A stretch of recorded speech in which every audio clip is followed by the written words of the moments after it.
Well, we're finally at the point in our Live Love series where we're moving into vision. And vision to have legs requires leadership. And so I'm going to sit down with all of our leaders, and you guys get to be first. Because awesome. it's your leadership that gives legs to the experience piece of our vision. And it's your leadership and the way that you've leveraged the gifts that God has given you guys that make what we do here on Sunday mornings so unique and so special and so powerful. And so really this whole conversation is designed for our church to have an opportunity to hear your heart a little bit, because I don't think people understand all the passion and thought that goes into what you guys do to help create this experience. And man, it's even been more needed, necessary in the season that we've been in. But one of the things that I think before people start hearing your philosophy behind ministry, I think it's cool that they somewhat get to know you. And we don't have a ton of time, but I can't help but sit here and think about both of you before you sat in the seats that you're in. How old were you when you started coming to Vintage? I think you actually said it Sunday. I think I was in the 11th grade. The 11th I think it was 2013, I think is when I started coming here. So that was 7 years ago, and I'm 25 now. So 18, is that right, math? I think. So yeah, I was 18. No, I was younger than that. Probably 16 or 17 probably when I started coming here. So yeah. So you started coming when we were at the middle school? Correct, yeah. It was actually one of the first few Sundays at the middle school. And so I got to come in right when setup was on the rise. And you also, before you ever were on staff, you started attending our church. When did you start coming? Yeah, that was 2009, and played drums. So started coming in December of 2009. Started playing drums, and fast forward years later, and on staff. Yeah. So now, I know that there was a calling that God had kind of put in you well before you'd ever come to Vintage, right, yeah. in some way. But when you came, did you ever imagine that you would be doing this as a career, like for a living? Not at all. No. I think I was in college, or going into college, had no idea what I wanted to do. I think I was just doing the whole get into college, do the whole general education thing, and then just kind of figure it out later. And started serving as a volunteer, and then just kind of found my calling through that. And of course, it was serving the church, but through just being at setup and learning stuff, and I kind of found it that way. And then went to college, and now I'm here doing this. So no, I had no idea. If I remember correctly, we kind of had to convince you to quit school yes. so that you could be here more frequently. Yeah. We're the first church to ever talk somebody out of quitting college. Yeah. It sounds good that I said I went to college, but then you just told everybody I quit. So it's fine. Now, and the difference a little bit, because like I think that a lot of times what's cool about church now is with the gifts and talents you had, I don't think a lot of people would have ever thought that the church would be an avenue for you to use those. Right. But you come from a lineage of music in the church. And we actually hired you to do something other than music. Yeah. I got a call one day from Matt, and he said, I want to meet you next Thursday. I show up, and he says, I'm going to bring you on as the connections pastor, which is not what I thought he was going to say.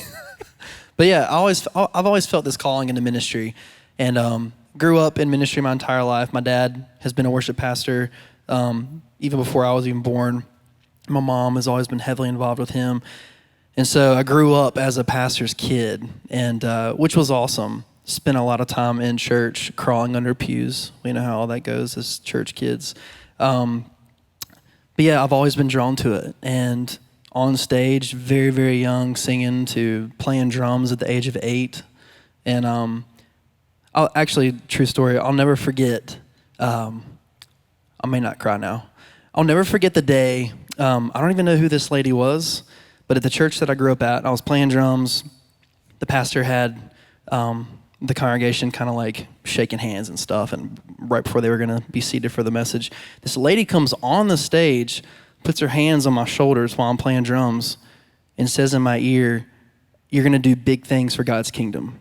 And I'll never forget that. And as a 8-9-year-old kid, the first thing was like, who is this lady with her hands on my shoulders? But I look back now, and it's evident that God used that moment and some other moments in my life to kind of say like, hey, here's the plan I have for you. And I couldn't think of doing it any other place than here at Vintage. And what really attracted me at such a young age, honestly, was the intentionality.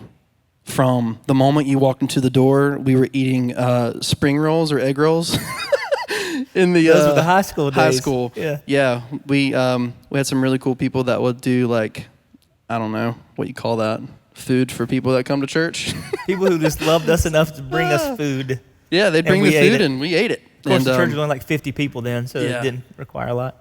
But it didn't matter what I looked like or how goofy I may be. I was welcomed with open arms and fell in love with it, and fell in love with the worship team, and I've been here since. And I feel like God's just getting started. So, You know, as I'm sitting here, I'm thinking about the role that Lyle, who's now our executive pastor, has played in both of y'all being in the positions that you're Absolutely. in. And we're going to talk to Lyle in a later video in this series, but just the evolution of your roles and his involvement. And I remember the first time that you led worship was when Lyle was out of town. And I remember Lyle said, I've asked Christian to lead worship. And I said, can he sing?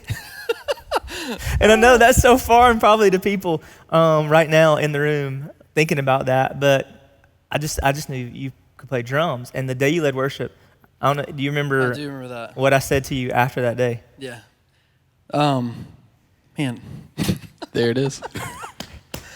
I'm a baby. Anyways, number one, I don't know what Lyle saw in me to allow me to lead worship and to lead his team for a full weekend, but he let me do it. But I'll never forget that day and just felt the Spirit so thick in that high school. And, man, sorry. I'll never forget you came up to me after church and you literally grabbed me by the face and you said, "This is what you're called to do. Do not run from it. This is your calling." And I maybe ran for a little bit. It's But essentially you that. can't run from your calling. So Yeah. And I remember like when you first started, Lyle was doing everything. We had no money and we were just starting to incorporate some production and wanting to see that evolve in our church. And it got to the point where it was just too much for Lyle to be able to manage all the things he was doing. And he said, "Hey, I want to hire this kid to come in and program lights." Yep. I'm going to hire, do you know Dustin Laura? I said, "Yeah," because you were playing bass at the time. And you just started out programming lights, just kind of part-time, right? Yeah, I think I started out just volunteering, just doing it, just because I had a passion for it. And yeah, wasn't even on staff yet.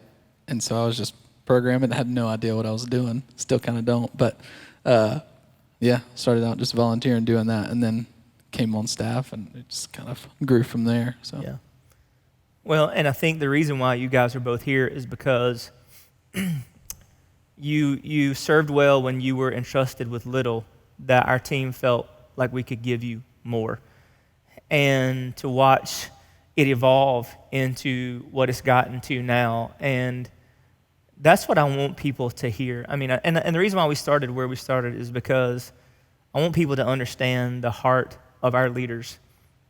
That why we do what we do is so much a reflection of who we are. Not just who we are as a church, but who we are as people. Because I think our church and the different pieces of our vision are a reflection of the personality of its leaders. Because one of the things I think we've always tried to do is trust that God brought these specific leaders here. And when our priorities gets filtered through your personalities, this is what happens.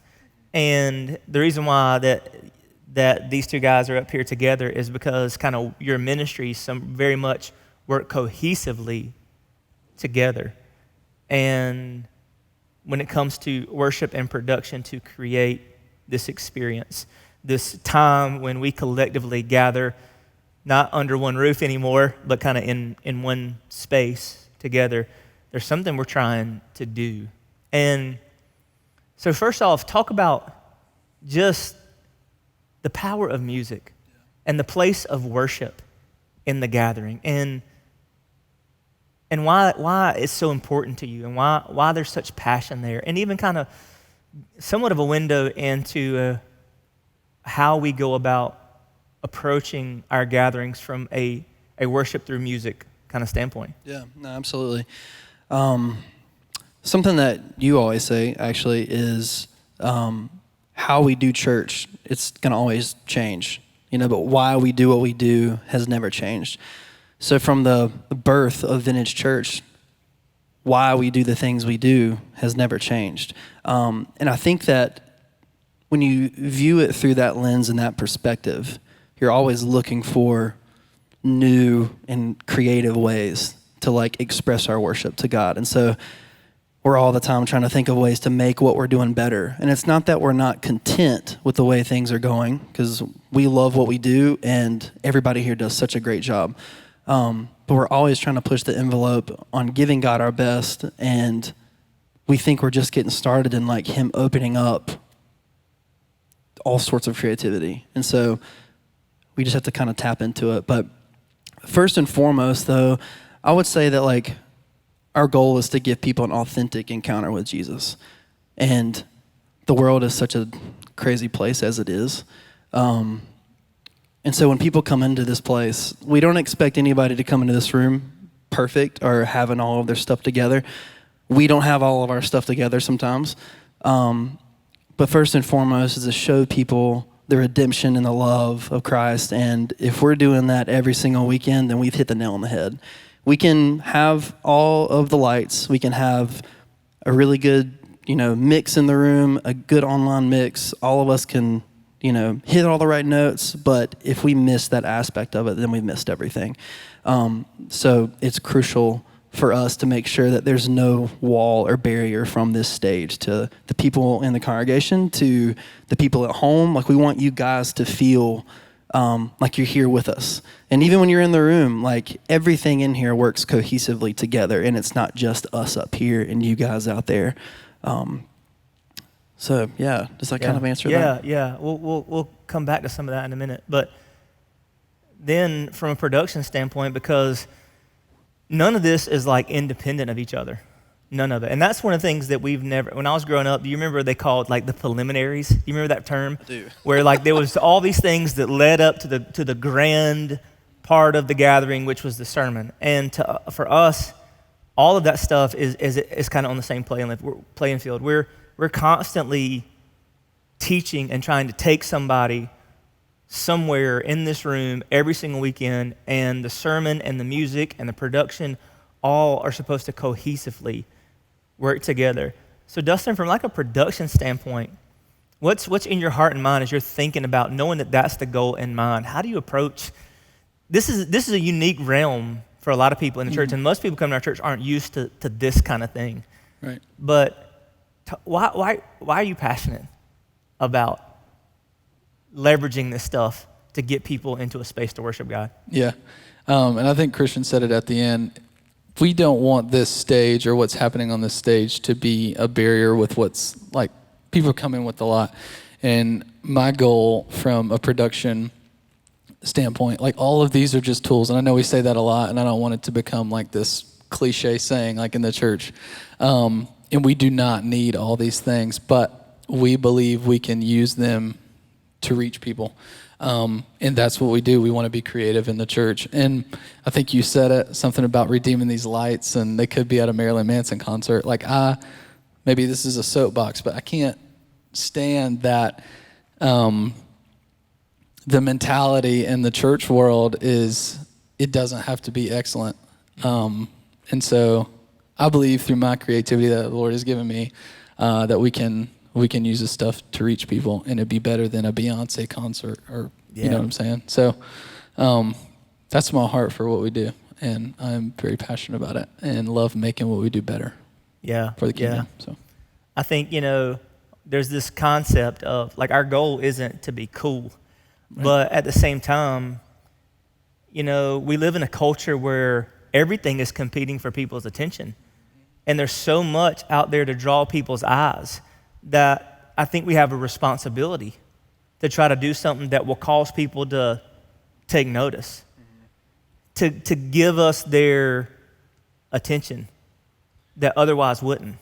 Yeah. Right? And whether we like it or not, we have to stay relevant in today's culture. There's so many things fighting for attention, and we believe we have the greatest message to be told. And so we have to get creative on what we do and use creative technology to reach those people, because there's a gajillion other things fighting for that. Yeah. So That's good. Yeah. And, you know, I think about for anybody out there that would say, well, people shouldn't need that to draw their attention. Well, believers maybe shouldn't need that, but we're trying to reach people. We're trying to reach new people for Jesus. And no, if you're a mature believer, you might not need all this to cause your eyes to look towards the stage and to lean into the lyric of that song.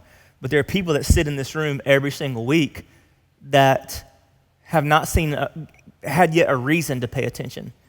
And I think what both of you are trying to do, and maybe you can kind of unpack this a little bit, is trying to let something happen on this platform that causes even the most hard heart to say, what is that? Yep. I want that light to hit that person on the very back row who walked in and had a terrible week. But that light can draw them into what's happening on the stage and what's being sung, what you're preaching. And that's kind of my philosophy behind it. Like I want it to not stay right here. The idea is that it spills over into, even online. That's good. And then also too, like music in itself, and maybe this is just opinion, but to me, music is not only meant to be heard, but also felt. And so especially in a live setting, like we do want you to feel the music, and we want it to shake your shirt. We want you to feel it in your bones. And something really beautiful happens when the two of those things combined, and there's nothing, absolutely nothing like looking out and finding somebody that you've never seen before on a Sunday, that maybe on the first song was kind of gripping their chair, and then towards the end, after the sermon, they're weeping and they've grabbed their wife's hand. Like that's a win. And I'm even guilty of this. All of us up here on the platform, sometimes you can't see some of the things that are happening in the room, and everybody worships in their own way, but I've tried to tell my team and to encourage them, like, make eye contact with people, because God truly is working. It may not look like it because maybe they're not lifting their hands, but if you really look at somebody, you can connect with what they're feeling, and God's moving. And so really cool things happen in a live environment. And online, like, we're still trying to figure all that out and trying to figure out, like, we want you to feel the presence of God through these cameras and into your homes, and how can we do that and that be more effective? But at the end of the day, it's all about pursuing the presence. So, when you think about emotion, it's not only like what are your emotions, right? I don't know if this is going to make sense, but like you hear something, it brings emotion, but when you feel something, I feel like that creates emotion as well. And I feel like that's what we try to do in this room, being able to feel low end. So I don't know. I thought there was maybe something there. No, that's good, because, you can't stay in emotion, but emotion sparks momentum a lot of times. A lot of times it starts with an emotional moment that sparks spiritual momentum in our lives. And I think if you can create a space where people can have that emotional moment, that it can snowball into spiritual momentum. yeah. And then too, like, when you imagine a room full of people in live worship and no production value whatsoever. So no lighting, maybe minimum sound, so you can just hear what we're saying. But like the two go hand in hand, like they coincide. It's like we're super intentional with what's coming off the platform, what's being portrayed visually, from lights to, a center screen graphic, it all plays hand in hand. Yeah, and I think for the people that say, again, you don't need that stuff, it's not about a matter of need it, but it does make it better. And you can't argue that it doesn't make it better. And if it makes it, and if it can be better, let's do it. Yeah. And you say this a lot. What we do in each of our areas is a reflection of our personality. And that's what is important. Your two areas of ministry are so subjective. Nobody has greater opinions about what happens in the church than the things that you guys give leadership to in this room: music, lighting, those kinds of things. And so I'm grateful that we have a church culture and church leadership that lets you lead in your personality. That even from the kind of music that we do, it's a reflection of your personality. And to me, to try to cater to people's preferences is to ask you to step outside your personality. And when you drift from your personality, you lose a sense of authenticity. Yep. And I think you can't say, "Oh, I want it to be authentic, but I also want it to fit my desires." Right. Yeah. And talk about that. Just even how so much of what happens I know you. And so when I see the way the team leads us in worship, I see your fingerprint on it in such a beautiful way. Yeah. There's only 52 weeks in a year. I'll say this. And there are new songs coming out all the time. And I know in Psalms it says, sing a new song unto the Lord. And we take that wholeheartedly because we do a lot of new songs. Yeah. But we can't do all of the new songs, and we can't do all of the hymns. And so at the end of the day, I have to ask myself, the sets that I'm building that coincide with your message, is it pointing people towards the goal for the day? And is it showing people Jesus? And I used to focus so hard on from start to finish, like the songs matching up with the theme of the day. And now I've gotten to where the song before the message and the song after, like those we got to really hit home. And I really want those to match with the sermon. But before that, let's just show people the love of Jesus. And if we can do that, then that's great. Good. Yeah. And even like going back to personality, like again, I know you. And so I see even your personality in here. And I think a lot of people don't even realize one of the things, familiarity breeds contempt. When you walk into the same room and sing the same songs, hear the same sermon, there's a reason why we get. So even like your philosophy behind shifting sets and that kind of stuff, isn't there some thought into that? It's just you walk in the room fresh and... Yeah. I mean, we change house music every couple of months. We change set design probably 4 or 5 times a year. And I think this kind of goes along with just staying relevant and just something fresh. I think it plays a big part in someone's church experience. If something is stale and stagnant for a whole year, that's gonna get old. People, the day and age we live in, people want something new, and so that's just a way through production where we're able to do that.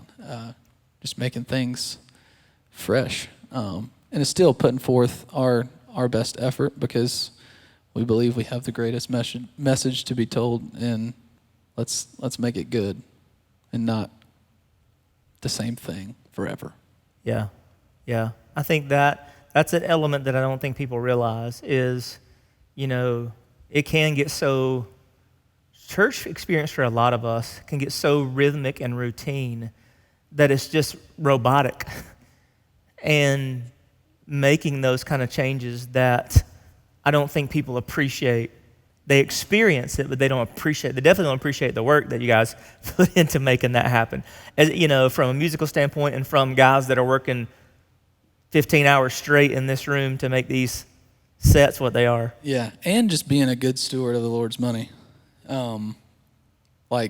We want to work hard here and put forth our best effort in everything we do. And I feel like you can argue there's a lot of other things you could be doing with the time, but like we're entrusted with a lot in this space, and we want to make it really, really good. So we're going to work hard, and it would be a lot easier to leave it the way it is and not have to redesign everything and then ask volunteers to help flip a new set. And then there's sometimes we have tight timelines. We could easily just say, no, that's a lot of work. Like we can't do that, but we want to put the best ahead. I like the part that you said about the story that we're telling. It's the best message that's ever been told. It's like that's our goal, is to tell that and to communicate that well, and that's the gospel. And the truth is that the gospel never changes, but God is always speaking something new. And so like even into our creativity, like we are always asking ourselves, what can we make better? Because we believe that we want to steward those new and fresh ideas well. Yeah. Yeah, and let me support that biblically. When Jesus talked about the Holy Spirit coming, he said he will remind you all things and teach you new things. So that's true. For anybody that would push back against that is true. You know, one of the things musically, people ask me all the time, do y'all do hymns? And I say, yes, we do. They just might have been written last week in this house. Every Sunday. You know? Yeah. And that's a whole other conversation we could get into, is just talking about music and even the production side of music and new music being birthed here and that kind of thing. But for people who've never been to church, we're doing something that's going to cause them to grab their attention, like we talked about earlier. But we have the responsibility to these two audiences. The people that have been so disinterested in the gospel that it takes a lot to draw their attention to even be willing to hear it. And so we're thinking about all that. Yeah.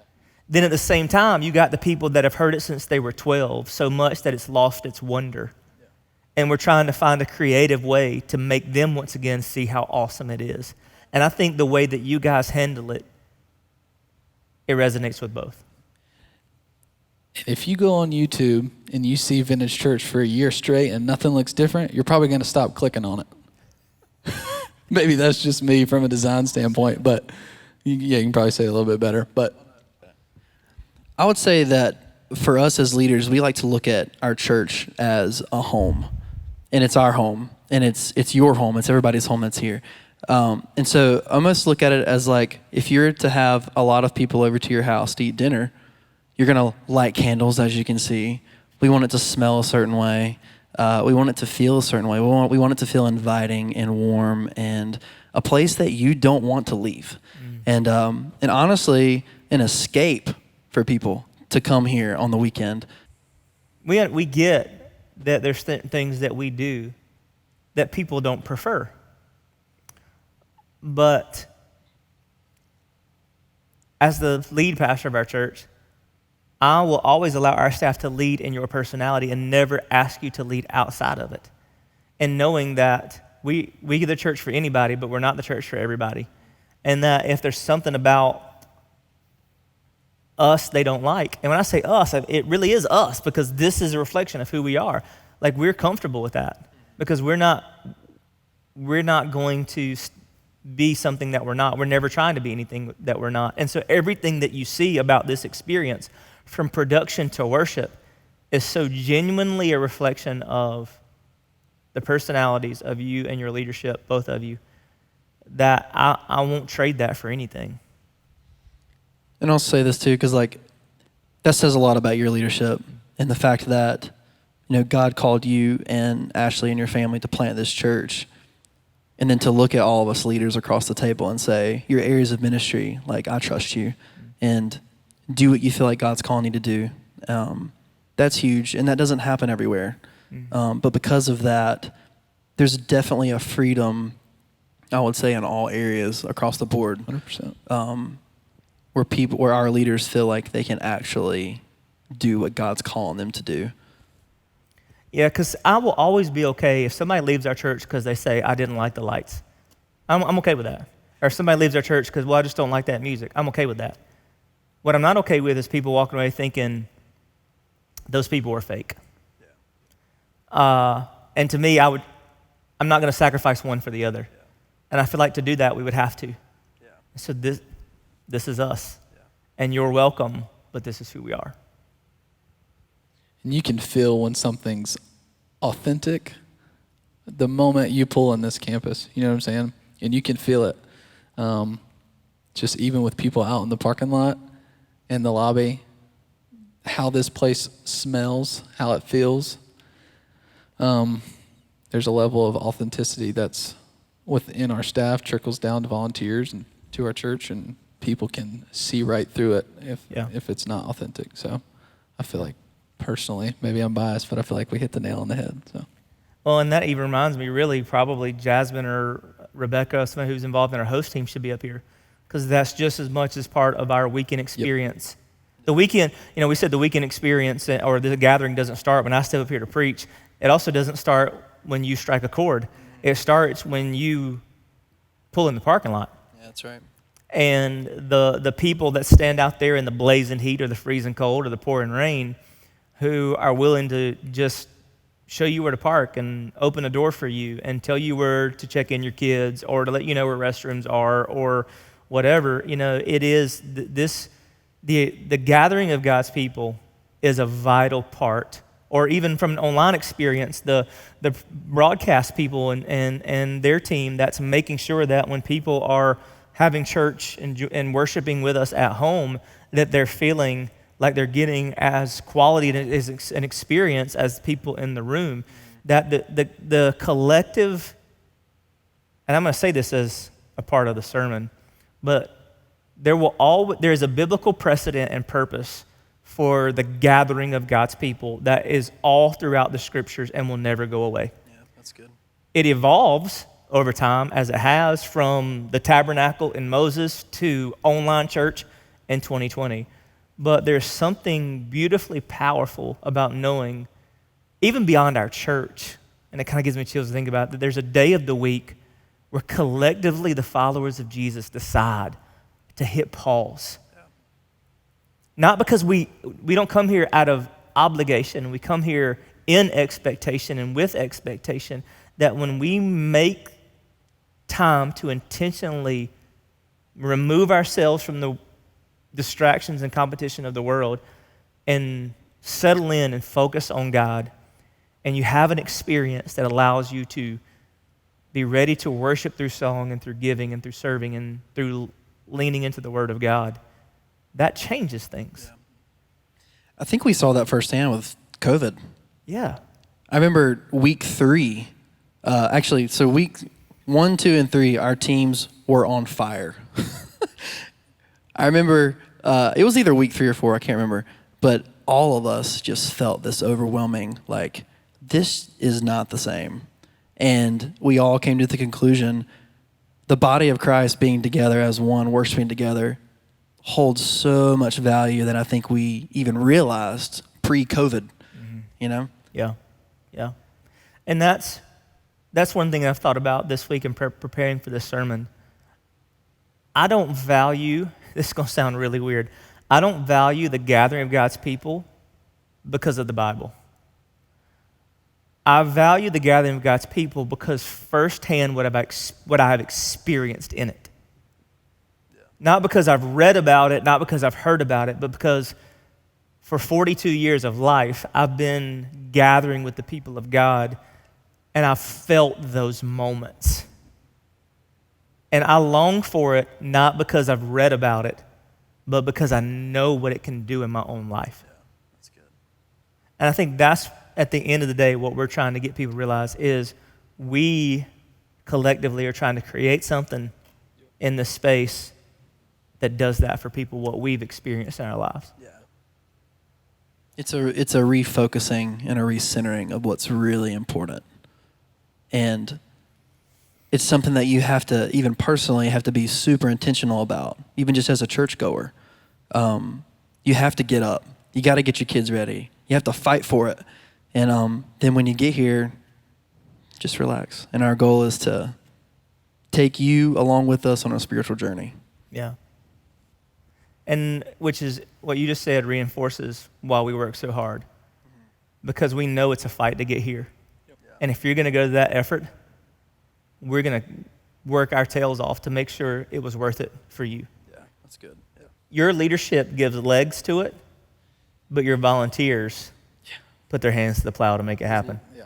The other thing I think about too is, especially in your area of ministry, because music ministry has always been part of the church, but your job and our approach in this creates opportunity for people to serve in the church in ways and in passions that they never thought before. I mean, just, you think about even now with like camera ops of people who just have always had a passion for video and that kind of stuff and how they get to use it in that way. People who are gifted and geek out over technology and how that now the church is giving people a platform to use that, Yeah, and even our video director, Storm, which we just brought on staff a couple months ago, he had no intention of even getting a job here, and even being able to see him just go to school with no intention. He just came here as we didn't make him quit school. We didn't make him quit school. He finished.